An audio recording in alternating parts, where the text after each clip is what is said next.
araw mga bata.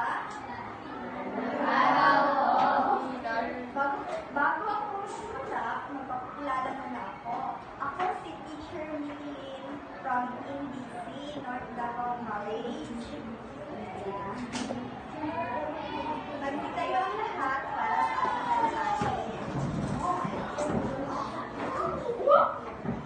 Sino ang gusto pumunta sa harap natin ng ating prayer?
May gagawin muna tayong immerser. Ako ang mauna bago kayo. Naintindihan niyo ba mga bata? Oo!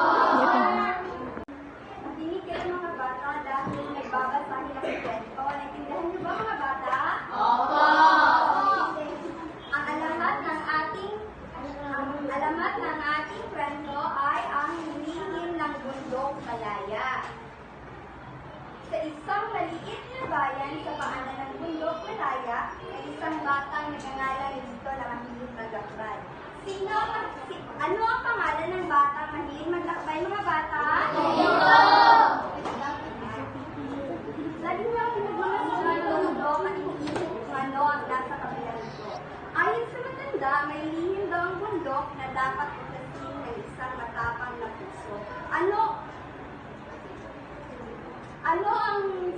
Ano ang dapat tuklasin ng isang matapang na puso, mga bata?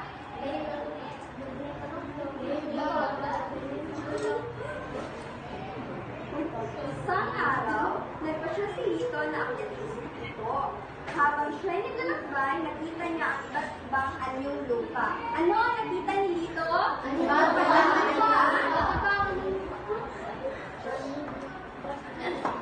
Anyong lupa at mga tubig. Mga talampas, buron at ilog na nagbigay sa kanya ng paghanga ng ganda ng kalikasan. Sa tuktok ng bundok, natagpuan niya ang isang lumang bato na may nakaukit na mensahe. Ano ang nakaukit, mga bata? Nang bumaba si Lito, binahagi niya ang natutunan sa mga kababayan niya. Mula noon, mas naging maalaga sila sa kanilang kapaligiran at natutong kahalagahan ang yamang likas ng kanilang bayan. Doon nagtatapos ang ating kwento. Ngayon, dadako naman tayo sa tula.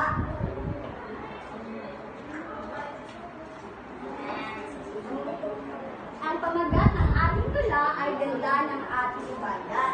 Ano ang pamagat, mga bata? Ganda ng ating bayan! Sa bawat lambak at kabundukan, may lumagang dala ng kalikasan. Ilog na dumadaling sa diwa at nalinaw. Nagbibigay buhay silang katatagang tanaw. Mga punta na animoy bantay, nagpapaalala ng lakas at gabay.